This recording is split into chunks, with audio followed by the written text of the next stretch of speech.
Sometimes in order to be a hero, you have to take out the person standing in your way, permanently.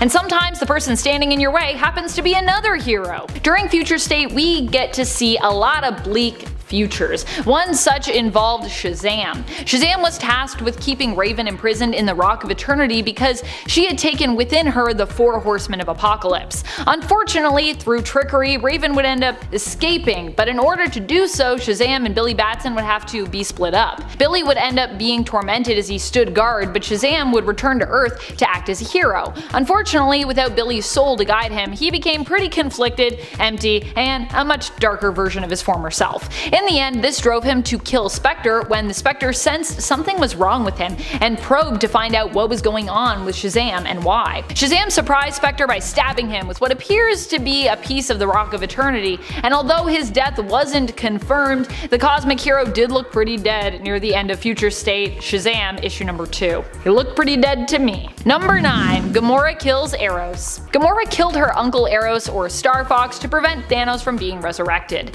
Initially, it was Eros who was actually attempting to kill Gamora because he had thought that she was the one who would be used to bring Thanos back in the ritual, but when she learned it was the other way around, she did not hesitate to take him out, shocking Star-Lord at the time. Though, to be honest, I don't think he really should have been too shocked. Pretty sure if it was actually Gamora who would have been used in that ritual, she would have rather sacrificed herself than allow Thanos to be resurrected. She wouldn't have even argued with Star Fox probably. She'd be like, oh, it's me? I'm the person? Alright, well then, let's just go. Take me out. And friends, before we move on to this next spot, if you are loving this list and you want to hear more lists where we talk about, I guess, people killing other people, we can totally do that. Be sure to let us know you're liking this list by commenting down below and giving this video a thumbs up. Number 8. Starfire kills Raven. Starfire only sort of kills Raven, I suppose.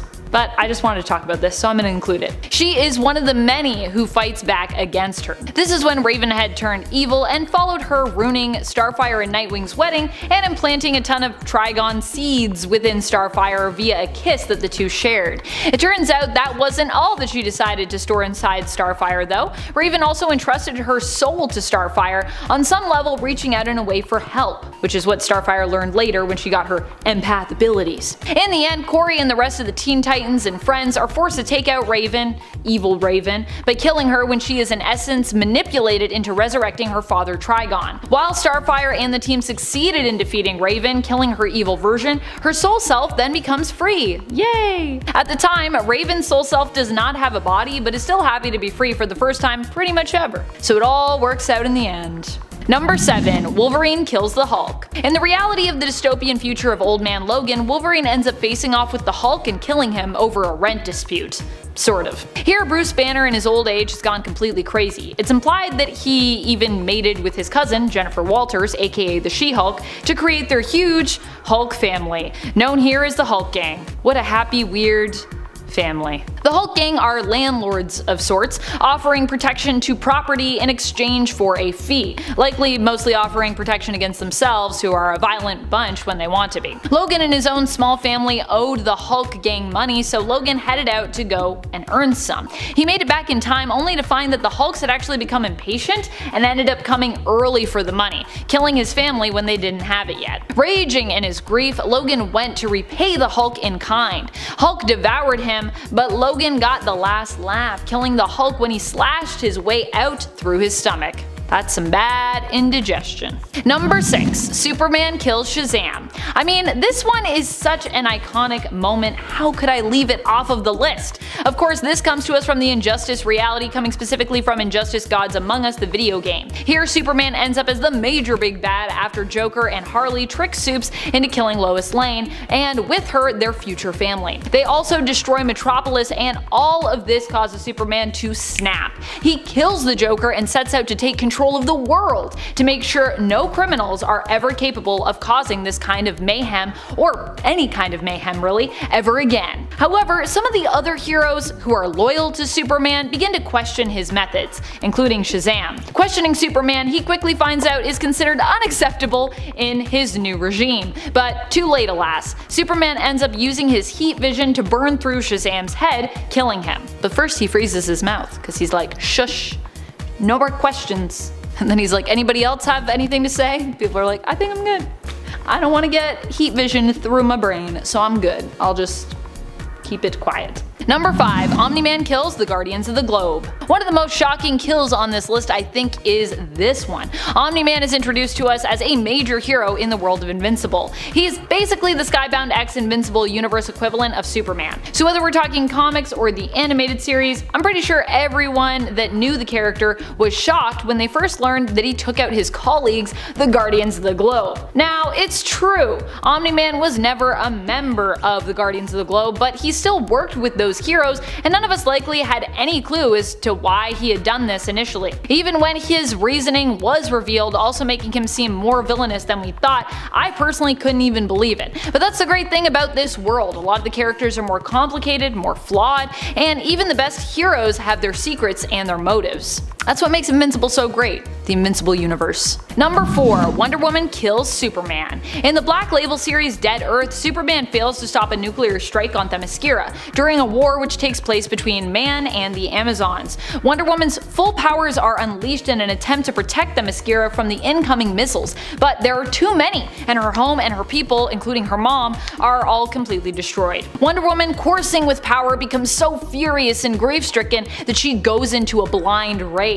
Both she and Superman fight one another, doing even more harm to the planet. In the end, Superman is the one to lose, being killed by Wonder Woman, who punches a hole right through his chest. The really tragic thing about Dead Earth, though, is that Diana doesn't actually remember this happening at first. She's kinda got amnesia, and she only remembers later on in the series what happened, when you are also told of the story and how it all went down. Which is all pretty sad, because you can tell that she feels pretty bad about, well, I think about a lot of things. Number 3. The Punisher kills Daredevil. During Punisher Kills the Marvel Universe, there wasn't any one single superhero or villain really that survived the Punisher's journey for vengeance. In the end, the only remaining hero left standing is Daredevil. Punisher goes to take him out back in Hell's Kitchen, really only getting the upper hand because Daredevil can't bring himself to kill his friend, hoping that Frank will change his mind. But Frank, being Frank, he doesn't. He breaks Daredevil's arm and stabs him in the chest, ending his life. However, as Daredevil lays dying, bleeding out, he chooses to unmask, revealing to Punisher that he was his friend,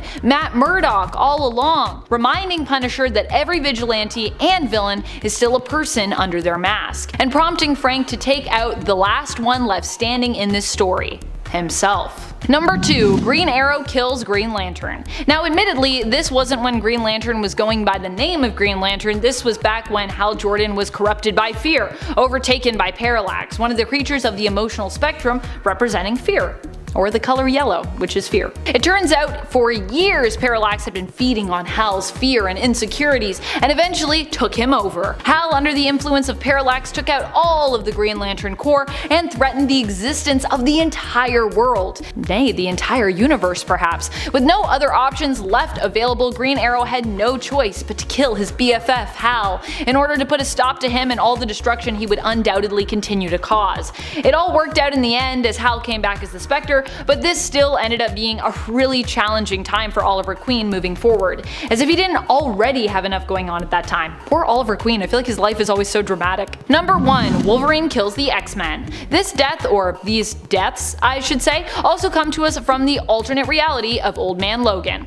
Earth 807128. Here, Wolverine is the one who kills the X-Men in a tragic turn of events. This is actually what prompts Logan to stop using the Wolverine mantle, instead generally going by Logan or James Howlett in the future. He did not mean to kill the X-Men, who were his teammates and like a family to him, but he was manipulated into doing so by Mysterio, who made him think that all of the X-Men in the mansion were instead villains who were infiltrating the mansion. In reality, they weren't. They were all just his friends and colleagues, likely holding back somewhat from killing Wolverine because he was their friend, and also not killing him in retaliation because, well, he's Wolverine, he's pretty unkillable. So even if you tried, it probably wouldn't go great. Number 10. Hal Jordan kills the entire Green Lantern Corps. That's right, it's Hal Jordan as Parallax time. In the 90s, after the destruction of Coast City during the reign of the Superman arc, Hal Jordan was grief-stricken, and so were his white Reed Richards hair streaks, which he had for a while. He would go mad and try to use his ring to recreate Coast City, and eventually go full supervillain using the name Parallax. In the process of getting all the rings, he would end up killing the Corps and Sinestro. The Green Lantern Corps were his friends, and pre his face heel turn, or rather the reveal that he was a tyrant, Sinestro had been his mentor and teacher as well.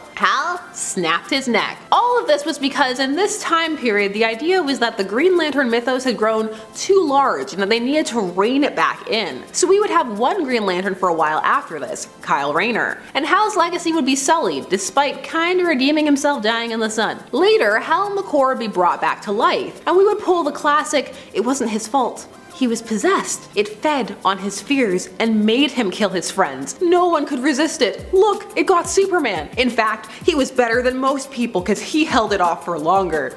Sure, Jan. The man killed all of his friends because he was sad. You can retcon it away, but I was there, Gandalf. Number 9. Booster Gold, the gift. Booster Gold has the ability to time travel, and with that ability comes the potential to radically alter the timeline and erase people from existence, or just create scenarios where they end up dying. Don't change timelines. This has been a PSA. Leave them alone. So in the Tom King story arc The Gift, leading up to the fake-out Batcat wedding, Booster decided to get Bruce a present, what every little boy wants, for his parents not to have been murdered in front of his eyes. However, this resulted in some ripple effects throughout the timeline. People erased from existence, and if Hal makes it one more week after fight clubbing himself, I would be very shocked. He beat himself up because he could. Fight Club. Bruce actually destroys Skeets, and Skeets, okay, it sounds sad, but that's Booster's best friend. He got his best friend killed. Yes, we can rebuild him, they have the technology, but still, Booster, did you not learn from Ted Kord? And all of that debacle? Oh wait, that got retconned, so nobody learned anything. Also, I know Skeet is slang for something else, but we're all gonna pretend it's not. Number 8, Deadpool kills the Marvel Universe. So this is a mini-series from 2012 and presents one of those scenarios you just need to go with, namely that Deadpool could kill the entire Marvel Universe. Some points for his meta-knowledge, but still. So how did this happen? Well, Wade was committed to Ravencroft Institute, where a doctor would cure him of his inner voices. Unfortunately, the asylum had been infiltrated by the Psycho Man, who was brainwashing patients to do his bidding. However, when it came to Deadpool, he only succeeded in making his voices tell him to kill everyone. Deadpool had friends in the Marvel Universe, you know what happened? Dead, murdered in elaborate ways. And because it's Deadpool, he can even exceed the reach of just his own universe. Early era Deadpool was a different beast than the one most people know today. Number 7, Captain America and Black Widow. Now the Captain America we're talking about is Hydra Cap, but never forget, Hydra Cap was real Cap, because the timeline was altered and the Cap they went and got was from the unaltered timeline, but he was brought to this new status quo one where all the people in it are from that one. Don't let them erase that. We know what happened. Anyway, Steve had been a sleeper agent for years, biding his time, and when he was unveiled, he went hard. Hail Hydra! And that involved killing Natasha, Black Widow, who had been his friend for years, albeit this was an accident. He was actually fighting Spider-Man Miles Morales, but Natasha inserted herself in between them to stop the killing blow, which instead landed on, guess what part? Her stomach? No, her neck. Snapping it. It's the only way to go. So this wasn't intentional, he didn't want to kill her, but you know what? Friend dead. Thanks a lot, Hydra Cap. Take the time it was released out of it. Does the story read better now for you, or just conceptually will it never be for you? Number 6, Deadpool kills Spider-Man. Spider-Man and Deadpool had a team-up comic, Spider-Man/Deadpool, and the slash was intentional. It was a cue for shippers of Spideypool to pick the book up. The book pandered hard. There's even a villainess who called them her daddies. The first run was written by Joe Kelly, the author of the Deadpool run that made him into a popular character, largely because at the time he was a throwaway character. So in this run, Deadpool's teaming up with Spider-Man and even taking him to meet his daughter, showing him his hangout pad, you know, friend things. But he also hates Peter Parker, as Parker was pulling a whole Tony Stark at the time, like, oh, I know Spider-Man, he's my bodyguard. So Deadpool was tricked into believing that Peter was part of some clandestine dealings, and so went to his apartment and shot him point blank in the head. Now, he didn't know he was killing his would-be bestie, but he did it anyway. He would go to bring Peter back to life though, still not knowing he was Spider-Man. Number 5. Spider-Man kills Deadpool. That's right, because turnaround is fair play. Peter also killed Wade in this book. After his whole I was dead thing, One More Day reared its ugly head again. One More Day was the storyline wherein Peter and Mary Jane's marriage was dissolved and his identity was reset post that reveal in Civil War, the first Civil War, so Civil War 1. And also just because the writing staff hated his marriage and Mary Jane in general, who did she think she was, being a character? Okay, hated's a strong word, more like we're not interested in writing. There we go. So after being dead, Peter began to have an inkling that there was something missing in his life. Something wasn't quite right, and he would become a darker character because of it, even contemplating killing. Deadpool, who was horrified at the path his friend was headed down, tried to show him that he was turning into something that wasn't, well, the best, not very heroic. And in a fit of rage, he stabbed Deadpool through the chest, and also did a little bit of throat slicing that killed Deadpool. Of course, Deadpool's healing factor allowed him to come back to life, but that is not cool. You don't kill people who are just looking out for you, even if they will just get better in a few hours. Number 4. Dr. Manhattan kills Rorschach. Now some of you may be saying, were Dr. Manhattan and Rorschach friends? And well, as much as Dr. Manhattan could be friends with anybody at that point. In a way, him killing him demonstrated that. Also, if you take into account the extended canon, which I know for some people is blasphemy, they don't exist, they're not real, they're apocrypha, there was a timeline there though where they were partnered together, and not Dr. Manhattan and Laurie. So at the climax of The Watchmen, spoilers for a comic from the 80s, it was revealed that Ozymandias had set a plan in motion, a plan that spanned years to engineer a threat that would unify the people of Earth against a common enemy, hence averting nuclear Armageddon and pushing back the doomsday clock. All of the characters in Watchmen are meant to represent different philosophical viewpoints when it comes to crime fighting. So Rorschach has a very rigid view of truth, and as a result viewed the idea of keeping what Ozymandias had done, which had resulted in the deaths of millions, a secret, abhorrent. And he would have had to tell. It was not a viewpoint shared by the others, or for those who felt that way, they weren't willing to act on it, instead burying their convictions. Rorschach knew he couldn't live with the secret, so when Dr. Manhattan followed him out into the snow, cause Adrian had a whole fortress of solitude going on, he told him to do it, to kill him, and so Dr. Manhattan does. It's a really powerful moment. One of the Watchmen's strengths is its ambiguity and nuance, how it allows the reader to draw their own conclusions. A choice that whether you enjoy any spin-offs or not is absent in most of them. Number 3. Wolverine and Old Man Logan. Old Man Logan is a now famous alternate universe storyline, whose very premise for the protagonist, Logan, rests on him killing his friends. It's a big reveal, so spoilers. Wolverine is tricked by Mysterio into murdering all of the X-Men, which requires the reader to believe that this is something he could do. Even Storm. The idea here is that they hesitated because he was a friend. But in a world where people get possessed and body swapping happens all the time, I have a hard time believing they wouldn't know how to put a teammate down hard but still alive. But maybe that's just the Batman in me talking. After so brutally killing his friends and surrogate family, Wolverine vowed to never unsheath his claws again, which obviously he did, hence Old Man Logan. But it was years later. He kept that promise for a decent amount of time. Number 2. Scarlet Witch. No more mutants. So Scarlet Witch, in a bout of instability, nearly eliminated the entire mutant race, except for people's faves, because we needed them to sell books. This was after the House of M storyline, where she had remade reality, after hers had been shattered by the realization that she had been altering it in ways that she hadn't even realized, like her children. Who are real now, it's complicated. So this would lead to a resetting of the entire Marvel X-Men universe in an attempt to portion it down. But she eliminated some of her friends, and while many would forgive her, not all would. And while it's understandable, she almost committed genocide. Rogue's not over it. And number 1. Superman kills Batman. Superman and Batman have an interesting history when it comes to their friendship. They started off as best friends, no question, but it would get more complex over time, with their differences in personality coming into play and resulting in the idea that at the start they would have some conflict, you know, before the whole best friends. However, the canon is that they are good friends, be it instant or hard fought. But when it comes to killing Batman, Superman has done that more than once, but let's look at one of the more iconic ones, and a recent one. He killed him in the New Order timeline in Nightwing's comics with his heat vision, and this was because he was under the influence of black kryptonite. This would result in a dystopian timeline set in motion by Dick Grayson, who would establish a new order. He also seemingly killed him in Dark Knight's Metal 2 with that famous panel where he punches right through him, but psych, that was Clayface. Why is this above all the mutants? Well, it's because these two are best friends. It's shocking. Friends shouldn't kill friends. Don't do it. They won't appreciate it. Number 10. Robin kills Nightwing. This comes to us from the Injustice universe, initially simply viewed as a tie-in comic for the fighting game. The Injustice comic would balloon into one of the most well-received alternate universe comics out there. In it, many of the relationships would start off following the same vein as the main verse, and this included Dick and Damian, or Ian, are we calling him that now? Please no. They had a firmly established brother dynamic. Damian looked up to Dick and cared for him deeply, but had quite the temper and at times had to fight against his upbringing with the League of Assassins, which could cause him to reactively go for killing blows, even in situations where he was just being teased. So it was then at fight's aftermath, when he grew annoyed with Dick, he threw his weapon right at essentially the human kill switch nerve cluster on his spine, a move he had tried to do while Dick was annoying him earlier in the comic, only to be stopped by Batman. This time in the chaos, there was no one to stop him, and not only did it hit him, but he fell backwards and hit his head on a rock, dead instantly. Damian was of course horrified. He'd killed his brother, the one person to consistently treat him normally. It set a ridge between him and Bruce that was never fully rectified. Damian would take up Nightwing's mantle to honor him. Number 9. Reed Richards kills the Illuminati. This occurs on another Earth, Earth 231, where things began to progress towards the forming of the Illuminati, a secret cabal determined to halt tragedies and catastrophes before they happen.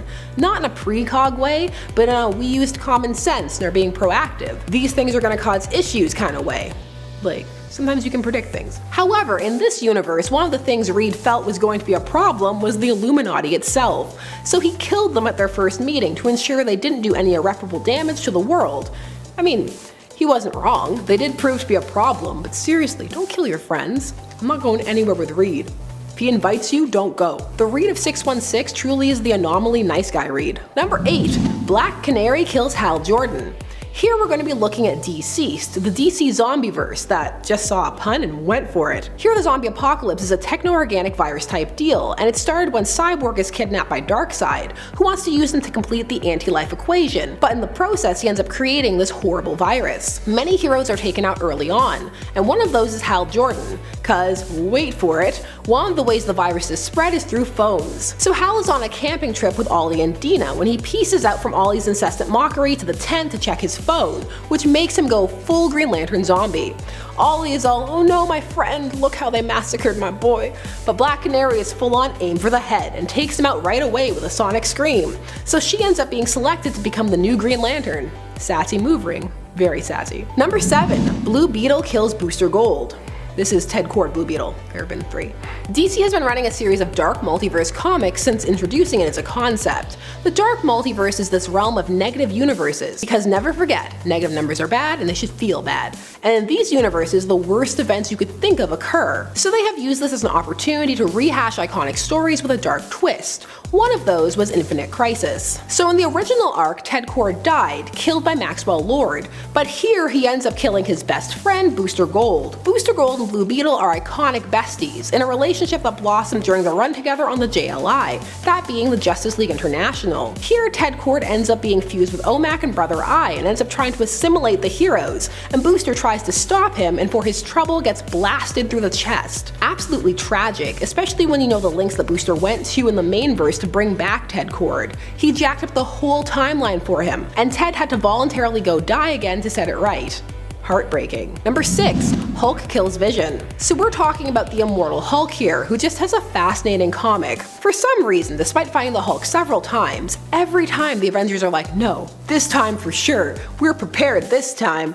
But the immortal Hulk is an intelligent Hulk, not one blindly driven by rage, and Vision forgets that and pays dearly for it. The Hulk crushed him, right in the head on its gem, his most vulnerable spot. When you're dealing with a synthezoid though, it's never really the end, is it? But still, it's not the most fun. Dying is never fun, I assume. I mean, I wouldn't know, maybe. How many lives in am I? This death was widely speculated about because, well, Immortal Hulk was a comic people were reading, and you gotta get them clicks. Number 5. The Batman Who Laughs kills Superman. The dark multiverse was fully brought to the forefront with the Dark Knight's Metal event, which featured evil Batman from across the dark multiverse. The breakout Batman from this event was without a doubt the Batman Who Laughs, a Jokerized Batman. This Batman had snapped, killing the Joker after the Joker had been using his knowledge of Bruce's backstory to torture children and attempt to turn them into little Jokerized Batmans all his own.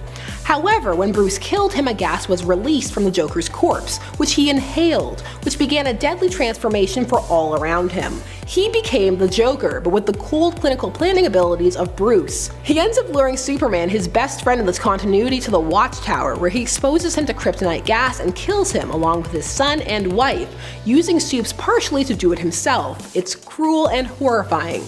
Also, Batman has a green-lined cape in this scene, which is everything. Number 4. Injustice Superman kills Lois. Let's let Superman kill some people. He wants a turn. Come on, neck snap or hand through the chest. Injustice has one of the saddest openings out there, where the Joker tricks Superman into killing his own wife and unborn child by making it appear to him as if she is Doomsday. It's a step too far, and it breaks Clark completely. He killed his best friend, partner, soon to be mother of his child. It changed him. And after you've killed the one you love, what's killing someone you hate?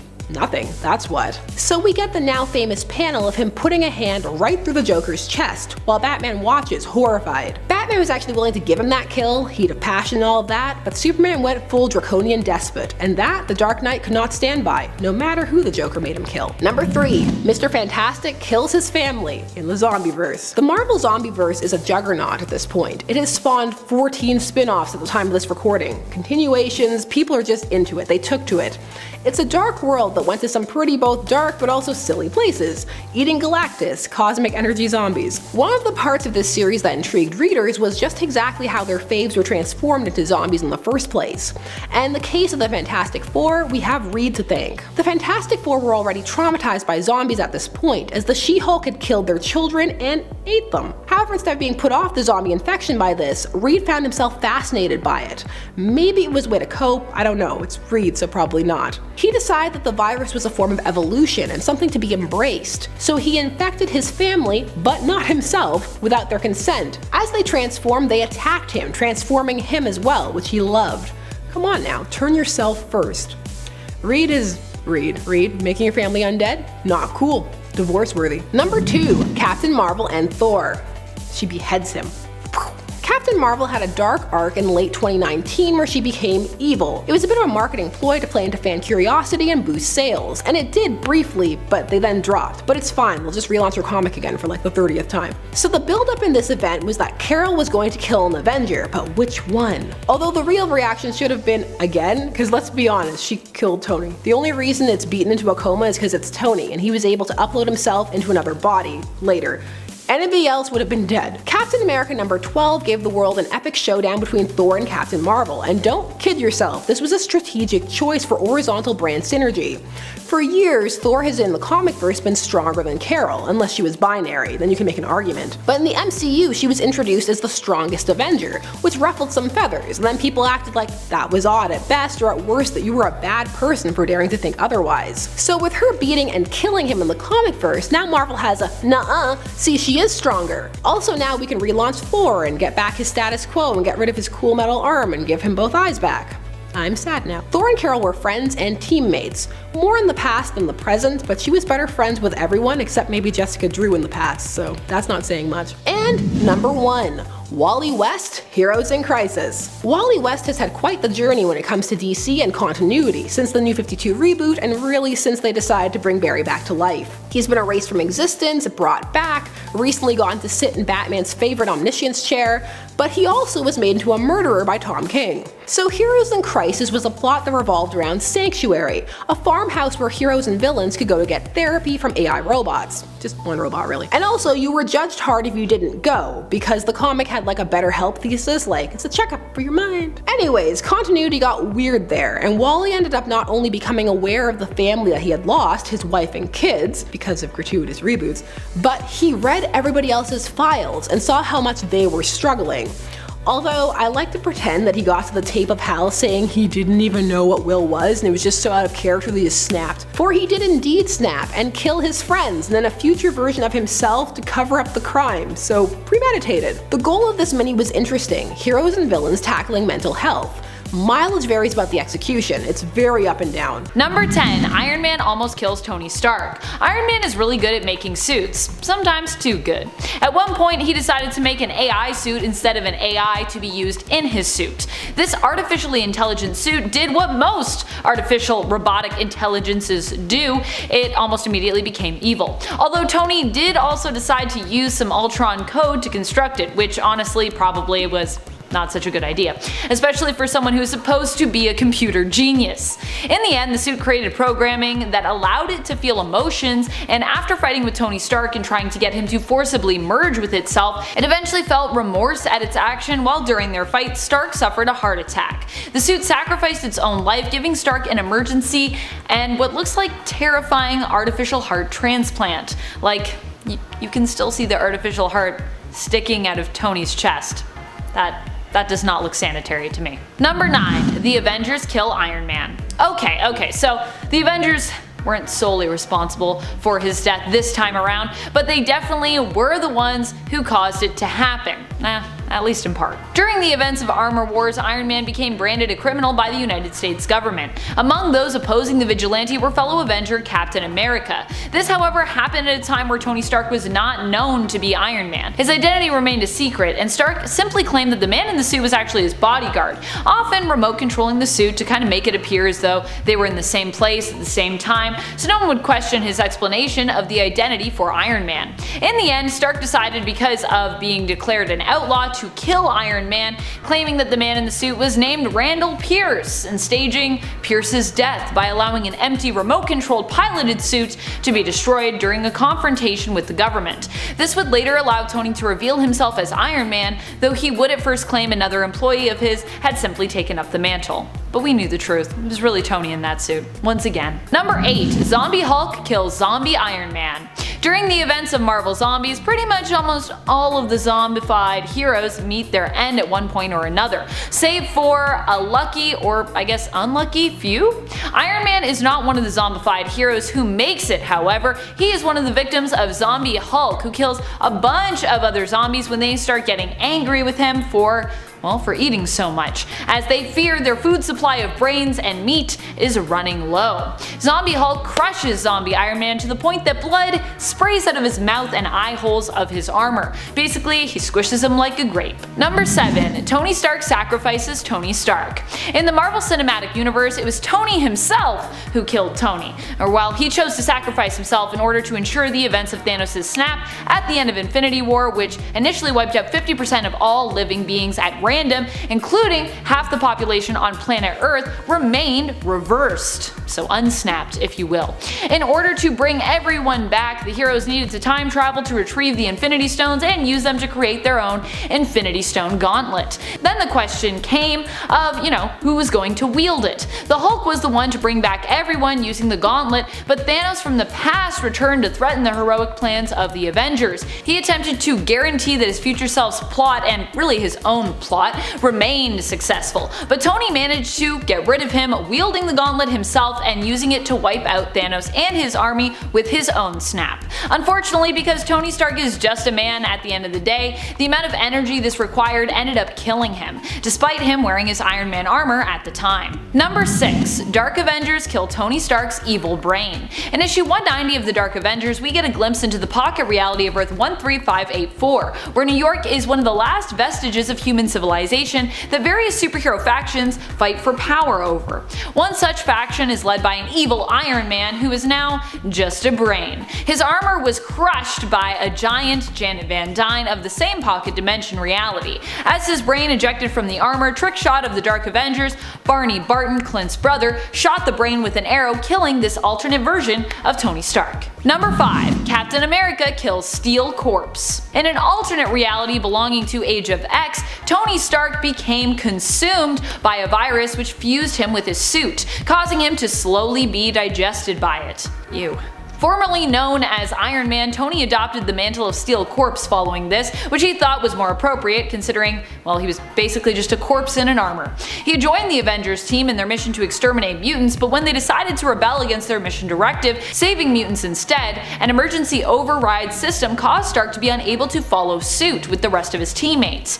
Stark told Captain America to save the mutants they were targeting, which he knew meant that Cap would be forced to kill him. Number 4. Captain Marvel kills Tony Stark. During the events of Civil War II, we saw Tony Stark's Iron Man and Carol Danvers' Captain Marvel butt heads over what the best decision would be when it came to using or not using the Inhuman Ulysses' future vision. This all happened after Carol had been attempting to fight Thanos, whom Ulysses had predicted would return, and during the fight, Rhodey, aka War Machine, was killed. Carol was for using Ulysses' visions to prevent possible catastrophic events, whereas Tony was against punishing or arresting people based solely on Ulysses' visions, which he thought might be flawed.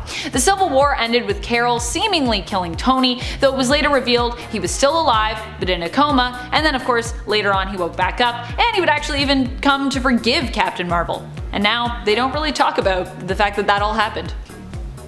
Number 3. Steve Rogers kills Superior Iron Man. During the events of Time Runs Out, as a final incursion threatened the very existence of the entire planet and universe, Superior Iron Man and old Steve Rogers came to blows. They were fighting about the controversial actions of the one secret organization of brilliant minds known as the Illuminati.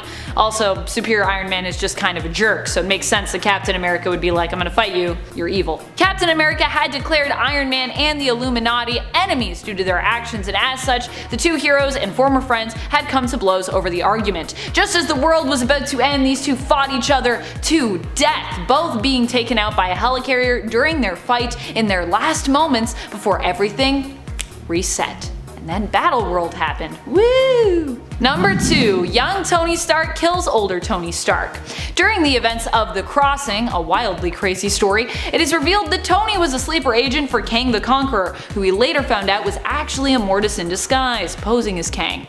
Evil older Tony kills tons of people before the Avengers attempt to stop him by bringing back a younger version of himself from the past who they hope can help to stop their Tony. This didn't quite work out as they planned, but in the end, older Tony and fake Kang were defeated when older Tony, inspired by younger Tony, decided to sacrifice himself, switching back to the side of the heroes right before he died.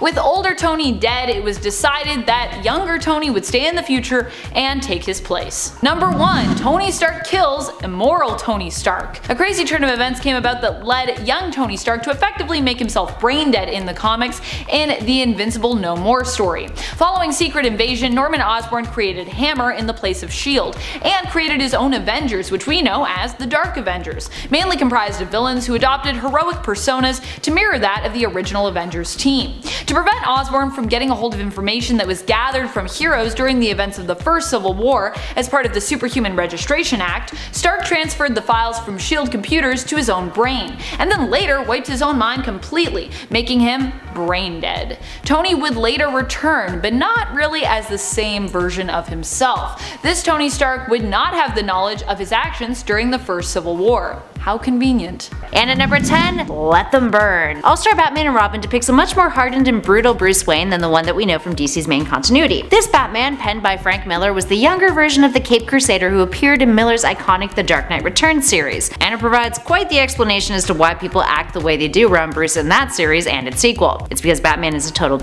He verbally abuses Dick Grayson, he bullies Hal Jordan in a really petty way by trapping him in an entirely yellow room while he demoralizes him and Robin attacks him, and he also kills. Surprise, surprise there. He set a building on fire, trapped some criminals in there, and let them burn alive and die. All while he had a little makeout session on a roof nearby. Yeah, kinda makes him a if you do that. Up next, number 9, the Neck Snapper. Here's the first of several Golden Age instances in which the Dark Knight offs his foe. In the early days when he was a feature in Detective Comics, Batman would often kill his criminal enemies, or, at the bare minimum, commit manslaughter. Being a product largely inspired by pulp predecessors, there was less of a concern back then. At Bill Finger's suggestion though, Robin was added to his stories as a sidekick, his version of Watson, and it doubled the hero's sales. Because of this, there was a concern over depicting a vigilante as having a kid's sidekick. Now, editor Whitney Ellsworth would decide that moving forward, Batman could no longer kill, especially after Detective Comics 38 was released, in which Batman used a gun to murder. Fun stuff. In addition to that, after World War II, DC Comics adopted a post-war editorial direction that increasingly de-emphasized social commentary in favor of lighthearted juvenile fantasy. This meant that Batman's bleak and menacing nature was replaced with a more bright and colorful environment, and a push to make him more of a respectable citizen and a paternal figure. So what does all of that have to do with neck snapping? It's context, my friends. In Detective Comics issue 30, 3 issues after his debut, Batman had committed a few murders, including one in which he swings from the roof of a building and kicks a man hanging out of a window with a gun, snapping his neck with his long, model-esque legs. Seriously, look at those calves. Damn, he works out. There's a literal snap that appears in the panel, and based on the impact marks, it looks like this fellow will not be trying to shoot any more vigilantes anytime soon. I still can't get over the legs though. And at number 8, the abattoir. Once upon a time, Batman had his back broken by Bane. While he was recovering, a protege named Jean-Paul Vallée took his place, dressing up as Batman to ensure that the criminal underworld would not run rampant with the knowledge that Batman was out for the count for the time being. When Batman chose Jean-Paul, a lot of his peers were skeptical and had their concerns. Vallée, aka Azrael, began going rogue and being more and more violent. red flags started going up. But no red flag was bigger than that time he started murdering criminals. He upgraded the Batsuit to contain more lethal weaponry, and then he ended up killing the villain Abattoir, having left him hanging above a vat of liquefied metal that he would eventually drop into.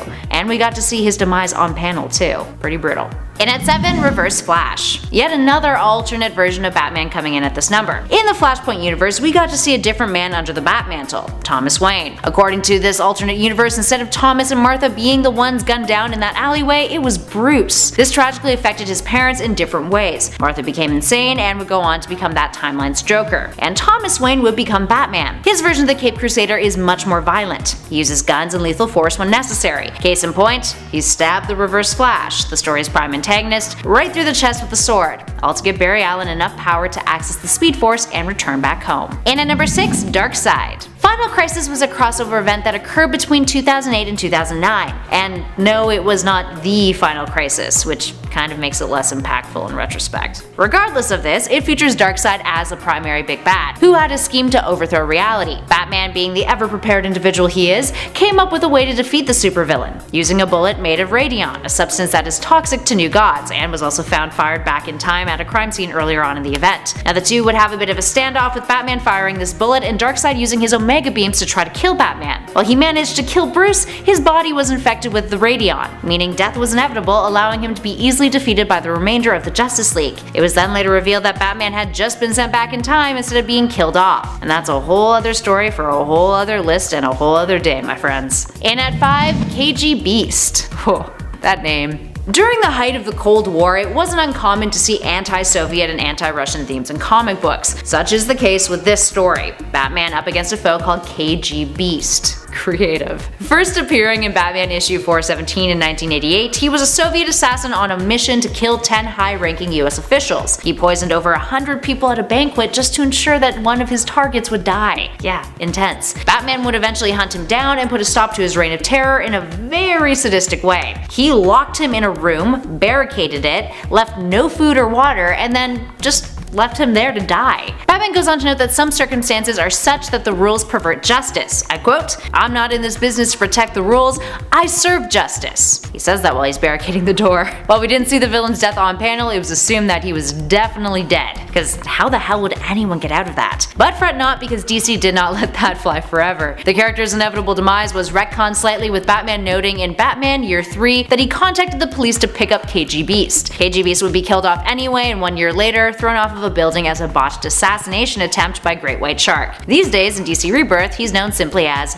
the Beast. And at number 4, the Joker. Batman will always refuse to kill the Joker, yet the Joker will always find a way to continue his reign of chaos. It is a never-ending cycle that is highly toxic. But it is a cycle that we've seen broken in several different depictions. While some may argue that Batman killing the Joker and the Killing Joke should be higher on this list, that whole 3 Jokers thing, not interested. Whether or not Batman actually killed him is highly debatable. For starters, part of the Killing Joke has carried over in terms of what is canon with DC's seemingly endless number of continuity reboots. And second, the panels leave it rather ambiguous as to whether or not he is fully killed. But there have been other alternate universes in which Batman has killed the Joker. Batman of Earth -22 from the Dark Multiverse killed the Joker, resulting in devastating consequences. The Clown Prince of Crime's body released a toxin that transformed Bruce into an amalgamated version of Batman and the Joker, making him into the deadly Batman Who Laughs. You can also argue that Bruce is responsible for the Joker's death in The Dark Knight Returns, having reunited with his penultimate foe, who snaps his own neck in order to get the last laugh on Batman and have him take the blame for the crime. That's pretty savage. And at number 3, playing Hangman. Batman issue 1, which was released in 1940, a year after the hero's debut, marked a whole lot of firsts for the Caped Crusader. He was joined by Robin, he faced off against the Joker for the first time, and Catwoman made an early appearance as the sultry jewel thief known as the Cat. It was an important issue. But that issue also featured something else startling: Batman hanging a criminal. Yes, the story consisted of several mental patients being turned into giant monsters thanks to chemicals that were administered to them. But God, 1940. Ugh. These were the days before Batman could whip up miracle cures with his scientific expertise. Instead, he ended up using a much more violent method to solve this problem, which involved shooting up a truck that was transporting one of the patients. Then, when the patient tried to escape, Batman lassoed a rope around his neck and then attached it to the Batplane. The rope ended up being a noose around this patient's neck, strangling him as the Batplane took off. The patient struggled and then went limp, with Batman noting, I quote, he's probably better off this way. Dude, not cool. And at number 2, stop stabbing yourself. In Detective Comics issue 37, yet another Golden Age moment, Batman punches a guy so hard that he impales himself. No joke. In a story titled The Screaming House, Bruce hears screams coming from an old house, so he decides to investigate. A group of thugs are beating up a fellow named Joey. When Batman intervenes, Joey surprises him and knocks him out. After Batman wakes up, he follows Joey's trail, which leads him to more criminals, who then kill Joey for leading Batman to them. Fun. Turns out these thugs are actually foreign spies, 1940, and planned on sabotaging a ship. Batman stops them in time, but the leader of the gang, a dude named Count Grut, opposes him, throwing his sword at Batman. Batman dodges it, dukes it out with him, and punches him so hard that Grut falls back and impales his head on his own sword, which is conveniently stuck in a closet door after he had thrown it at the Cape Crusader in the first place. Oh, what luck, Batman, what luck. Finally, in at number 1, his first murder. Aw, baby's first murder. And it happened in his debut too. Detective Comics issue 27 marks the iconic introduction of Bruce Wayne as Batman. Donning the first version of the character's costume, Bruce was a little more brutal with his crime-fighting tactics. He pushed a criminal into an acid vat in a story titled The Batman, The Case of the Chemical Syndicate. After learning from Commissioner Gordon that a chemical manufacturer named Lambert had been murdered, Bruce dons his Batman costume for the first time and pursues the culprits, leading him to a guy named Alfred Stryker. During an encounter between Stryker and Lambert's son, Stryker pulls out a knife on him with the intent of killing. So Batman swoops in, grabs him, there's some exposition, and then Stryker pulls a gun on the hero. Batman punches him so hard that he knocks him through a metal railing, and then he falls into a vat of acid below.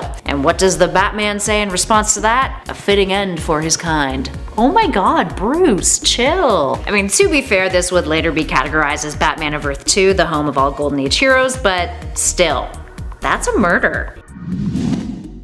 Number 10, the Plutonian. If you're familiar with the Irredeemable series, then you will likely already know why I put it so low on the list today, but if you're not, that's no worries. This entire storyline is about the Plutonian, the supposed strongest hero ever to exist, and is all about a superhero snapping and losing control. Very little is known about the Plutonian, even by the people who are supposed to be very close with him, but he draws a lot of parallels with Superman, as he has a Fortress of Solitude-like hideout in a volcano, and not to mention his powers are basically the same with a few more sprinkled in there for fun. Mark Waid, the writer, argues that not all superheroes are mentally equipped to deal with the power and responsibility of being a superhero, so it's bound to happen that one would lose it and just go completely mental. This story follows the Plutonian as he slaughters the people of Earth and all of his former friends, family, and allies. The comic evolves into making the Plutonian a supervillain, or at least shows him in the early stages of it. He's a hero on the edge of losing complete control, and it does a great job of showing how others are meant to deal with the mess that he creates. I highly recommend you check out Boom Studios' Irredeemable series. It has a total of 37 issues, and it really is a great read.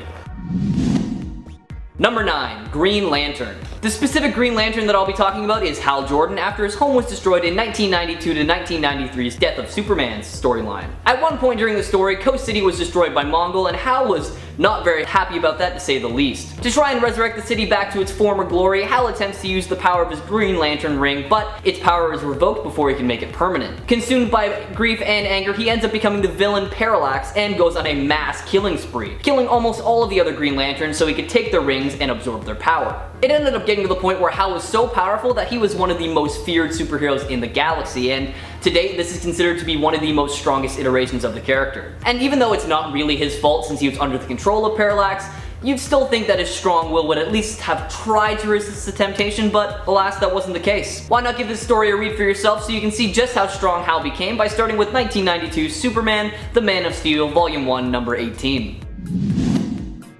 Number 8. Ant-Man. The specific series that I'll be talking about for Ant-Man is the Ultimatum series that ran in 2016, and yes, I know that it's not considered canon by many people, but we're not talking canon, we're talking about losing control, and that's exactly what happened to Ant-Man in this twisted storyline. Within the first 5 pages of the first issue, everything goes terribly wrong as out of nowhere the sky darkens and all of Manhattan is flooded, and many of our heroes are submerged underwater. Some are lucky enough to resurface, but unfortunately Janet Van Dyne, aka the Wasp, drowned and Hank was unable to find her no matter how hard he tried. Following the tidal wave and in the second issue after the water had cleared, we see the entire city of Manhattan in shambles and overrun with criminals doing their thing, and this is exactly when we see Ant-Man and Hawkeye come across the villain the Blob as he's feasting on Janet's body. This obviously did not sit well with Hank, so standing at about 60 stories tall as Giant Man, he just picks up the Blob, states that he is not going to play around with him, and then straight up just bites his head off and spits it out on the ground. The loss of a loved one can really push people to do some crazy things, and apparently it can push a hero to the point of murder. Check out this storyline for yourself, or feel free to skip ahead to issue 3, where this gruesome scene takes place. Number 7. Daredevil. In 2003's Daredevil Volume 2 number 49, we get to see a side of Daredevil that we rarely get to see. Obviously, Matt Murdock has gone off the rails a few times and flipped out thanks to his bad temper, but man, this was different. In this issue, we see Bullseye show up at Matt's place after he's already killed Karen Page and Elektra, just to kill another one of his girlfriends, and upon his arrival, Matt immediately throws him out a window and begins the beatdown of a lifetime. He took so much joy from beating the villain and mocking the Bullseye tattoo on his forehead, and just to really bring home the rage and get his point across, Daredevil grabbed a rock from the ground and carved the bullseye into the villain's forehead, making it even more permanent than it already was by forever scarring it. It's not even the action that's so insane, because like I said, with Ant-Man, the loss of a loved one can really lead you to do some pretty crazy things, but it's his reaction afterward, just smiling ear to ear, biggest grin you've ever seen in your life. Give this issue a read for yourself to see how truly merciless DD can really be, because man, saying I was surprised is truly an understatement. Number 6. Cyclops. Scott Summers has always had trouble controlling his powers, that's no secret, but during the events of 2012's Avengers vs. X-Men, it only got worse. In this 12-issue storyline, we see the Phoenix Force get fragmented and inhabit 5 prominent characters in the X-Men universe: Cyclops, Emma Frost, Colossus, Magic, and Namor, and the whole storyline basically watches the Avengers and the X-Men do their best to take down the Phoenix Force. In issue 11, we saw a crazed Phoenix Force-powered Cyclops lose himself to his newfound thirst for power. The issue ended with a big showdown between Cyclops and his mentor, Professor Xavier. Xavier tried to convince his surrogate son to relinquish the powers and come back to the good side, but Cyclops resisted and instead embraced the full power of the Phoenix and killed Charles Xavier. This was such a shocking moment because Scott is normally so level-headed and controlled, and to see him so power-hungry and full of rage is a side of him I never thought we would see. It can be argued that it wasn't his fault since he wasn't the mastermind behind everything, but he is still the one who lost control and snapped, so he has to deal with what he did. Number 5. Green Arrow. Another character who is usually pretty good at keeping his cool, however, in 2010's Justice League Cry for Justice storyline, his patience and control are pushed to their absolute limits, and needless to say, he did not deal with the pressure too well. This was all thanks to Prometheus, a villain determined to attack superheroes and hit them where it hurts the most. In this story, the Red Arrow had his arm completely ripped off, and then his daughter was crushed as part of Prometheus' plan. This really pissed off the Green Arrow, but he decided to let Prometheus go after he'd been captured, and it seemed like, for a time, that the Green Arrow had kept his emotions in check. But then the scene shifted to Prometheus' lair, and we saw that was not the case, even in the slightest. Prometheus heard a noise behind him, and when he turned to investigate, he saw that Green Arrow had come to pay him a little visit. After a very brief discussion, the Green Arrow shoots an arrow straight into Prometheus' forehead, sticking him to the wall and killing him, stating that Prometheus never knew that at his core, Green Arrow wasn't a hero. He was a hunter. Check this storyline out for yourself and let me know what you think about it in the comments below. I personally love Green Arrow, and I think this ruthless side of him is pretty freaking sweet.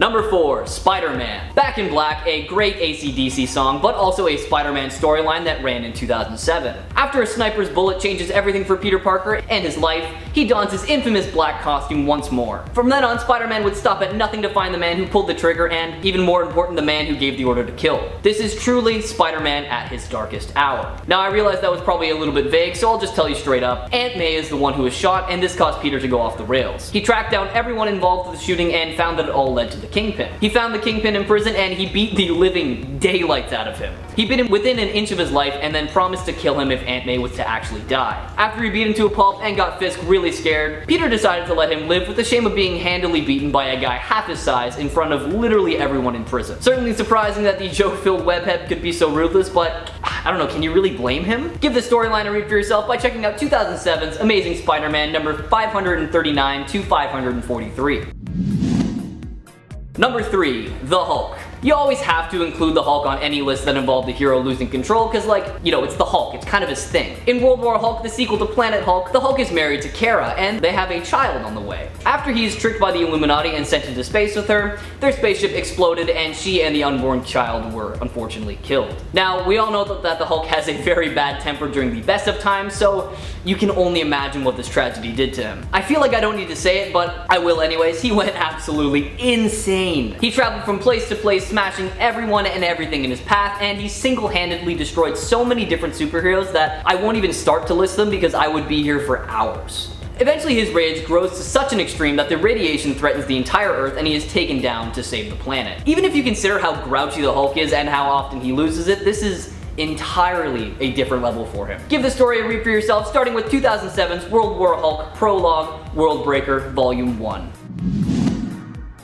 Number 2, Wolverine. You probably know what I'm going to be talking about if you're a fan of the X-Men series when it comes to Wolverine. In the Wolverine Old Man Logan storyline, we get to see the vicious side of Wolverine that we have all come to know and love. However, this time it wasn't necessarily his fault. So basically it's the future and Logan is now an old man, and he hasn't used the Wolverine persona or his claws since this mysterious night in the past when a bunch of villains supposedly attacked. We learn through some flashbacks that a massive group of 40 supervillains attacked the X-Men mansion, and during this attack, Wolverine gets in touch with his primal side and goes absolutely crazy and kills every single one of them. After the fight and the intense slaughter, things change and Wolverine realizes it was all just an illusion. The entire time Wolverine had his vision and mind altered by Mysterio, and all the villains that he killed in combat were actually his fellow X-Men. This destroyed Logan and he decided to retire his Wolverine mantle after that, essentially killing that part of him so he would never do something like that again. It's definitely a very sad way to end a run as a hero, but I see why he felt that was necessary. Give this a read for yourself, starting with 2018's Old Man Logan Volume 1, Number 1, and while you're at it,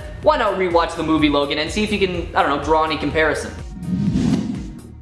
Number 1, Tara. If you're like me, then your first introduction to Tara was probably through the Teen Titans TV show, and man, I always remember thinking how cool of a character she was, and in the specific issue that I'm going to be talking about today, we get to see exactly how crazy strong she can be. The Dark Multiverse Teen Titans The Judas Contract reimagines one of the most renowned stories in comic book history, The Judas Contract. In this reimagining, Tara's betrayal starts with not the Teen Titans, but with Deathstroke himself. Now free from her mentor's influence and supercharged by the same serum that turned Slade Wilson into the world's deadliest man, Tara works to forge a new destiny written in the Teen Titans' blood. Now calling herself Gaia and viewing herself as a literal goddess, she changed her costume and attacked the Teen Titans Tower, killing Raven, Starfire, Wonder Girl, and Cyborg before battling against Robin and Kid Flash, who she was also able to overpower and kill. At number 10, we have the time when Cyclops goes rogue and kills Professor X. We're used to Cyclops being a pretty grounded and proudly good-natured member of the X-Men. But when Cable brings news to the X-Men that he sees the end of the world in their future,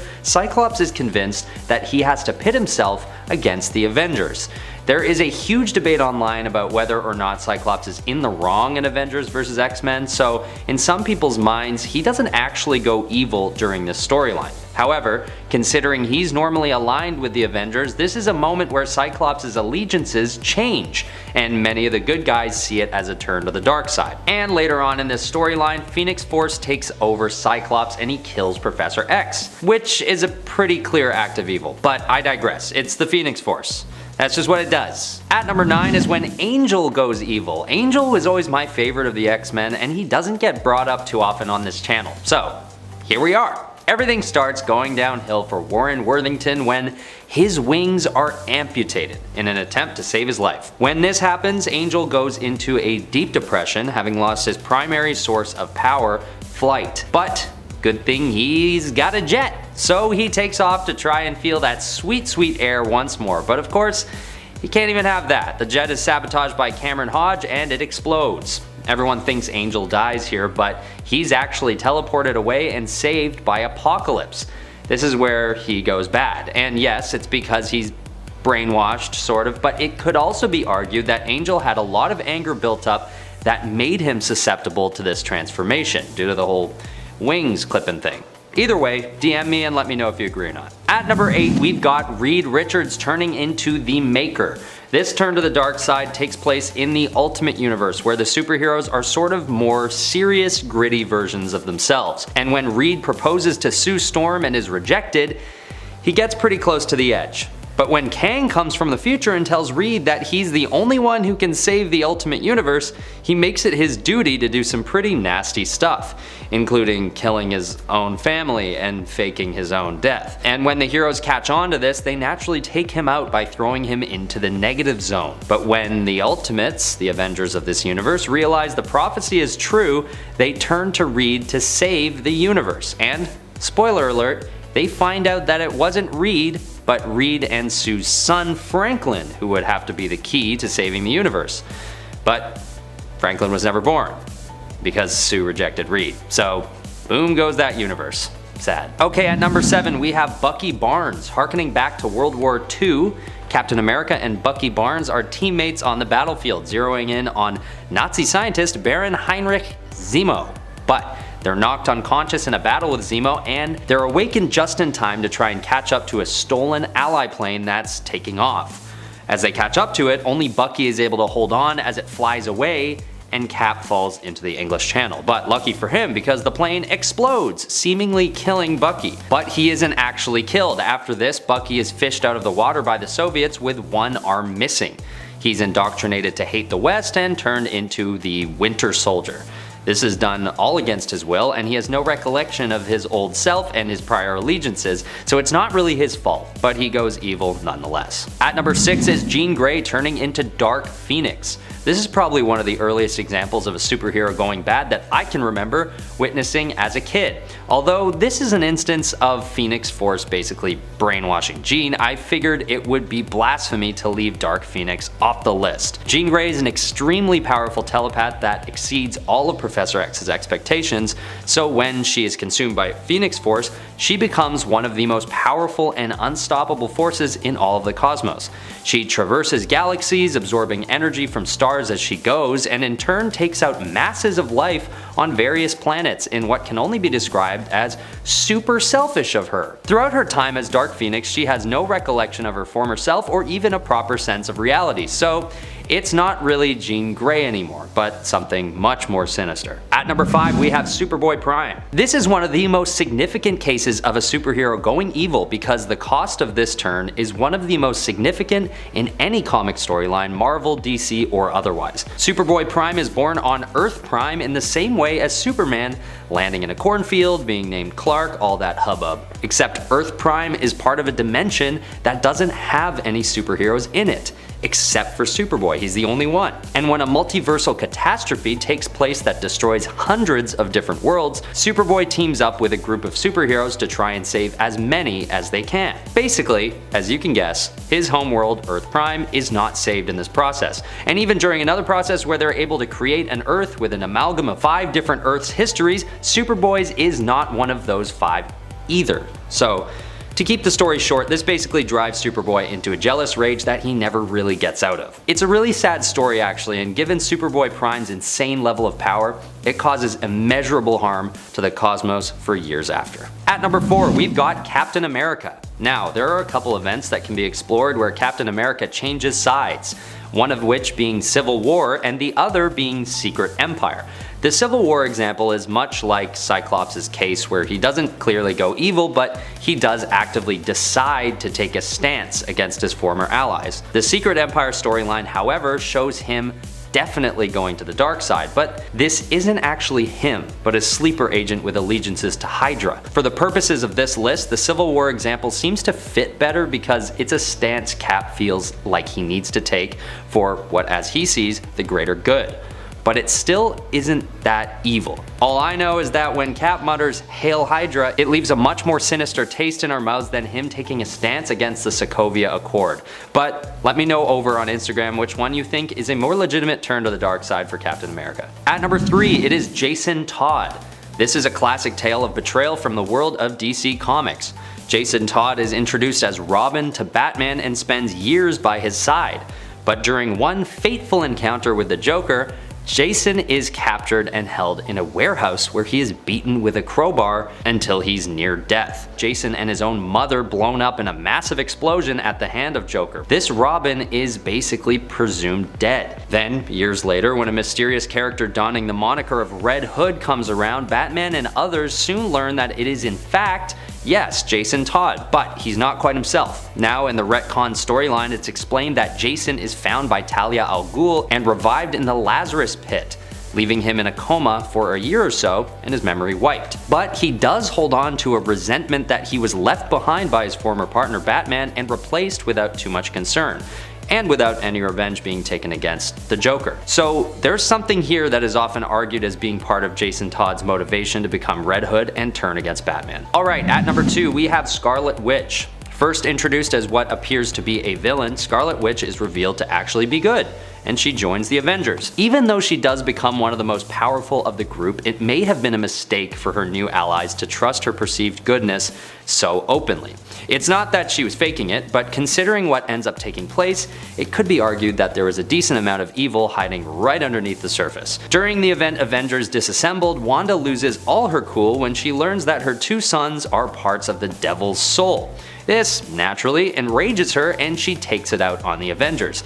And she doesn't pull her punches either, actually killing Hawkeye, Vision, and Scott Lang. Finally at number 1, we have the one we all know, Superman's turn to evil in the Injustice storyline. This is a pretty popular event and very significant as well, involving such a powerful hero as Superman, so I figured it needed to be put at number 1. For those who don't know, this turn that Superman takes is a result of him being tricked into killing Lois Lane and destroying all of Metropolis with a nuclear bomb. Yikes. It's Joker's final trick, and it's a doozy because it is enough to turn Superman against his own philosophies and resort to killing as a means of justice.